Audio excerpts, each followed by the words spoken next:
Bakit mas ginagalang ang lalaking kayang umalis? May mga lalaking umaalis na galit. May mga lalaking umaalis na sugatan. At may mga lalaking umaalis ng tahimik. Walang sigaw, walang paliwanag, walang paalam na parang eksena sa pelikula. Sila ang pinaka-nakakatakot at sila rin ang pinaka-ginagalang.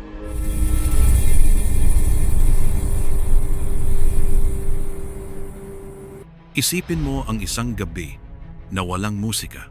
Isang lalaking nakaupo sa gilid ng kama. Tahimik ang kwarto. Tahimik ang isip, pero mabigat. Hindi siya iniwan ngayon lang. Hindi rin ito biglaan. Matagal na niyang ramdam. Yung mga mensaheng matagal sagutin. Yung mga salitang wala ng bigat. Yung presensyang nariyan pero parang wala. At sa gabing iyon, wala siyang sinabi. Hindi siya nakipagtalo. Hindi siya nagtanong ng bakit. Tumayo siya. Kinuha ang gamit niya. At umalis. Hindi dahil hindi siya nagmahal, kundi dahil may hangganan ang isang lalaking marunong rumespeto sa sarili niya. Ang mundo ay may isang tahimik na batas. Hindi ito isinusulat. Hindi ito itinuturo. Pero ramdam ng lahat, mas ginagalang ang taong hindi nakakulong sa takot na maiwan. Kapag alam ng mundo na kaya mong tumayo mag-isa, nagbabago ang trato nila sa iyo. Hindi agad, hindi lantaran, pero dahan-dahan.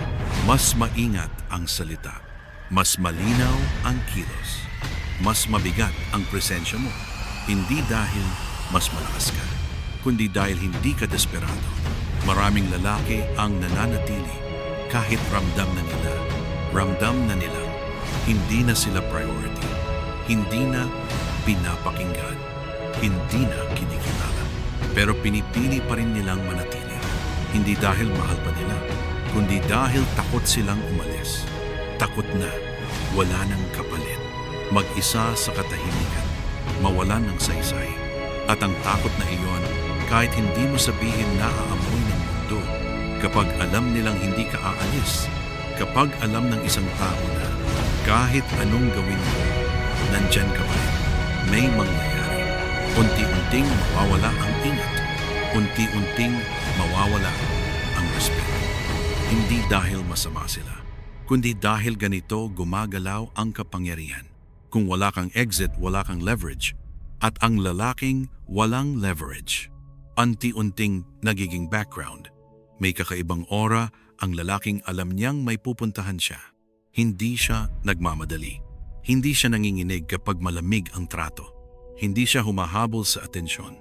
Hindi dahil wala siyang pakialam, kundi dahil hindi doon umiikot ang halaga niya. At ang lalaking may ganitong mindset, natural na ginagalang.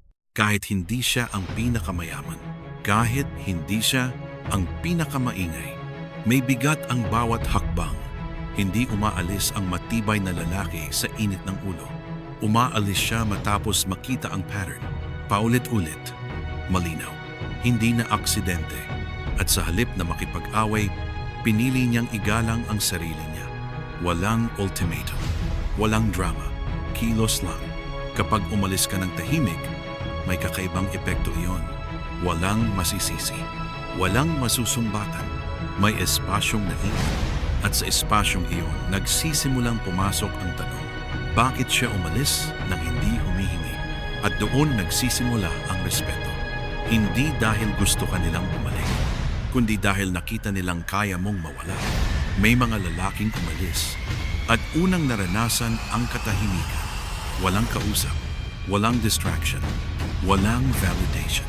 At doon nila unang nakilala ang sarili nila. Unti-unting bumalik ang lakas. Unti-unting luminaw ang direksyon.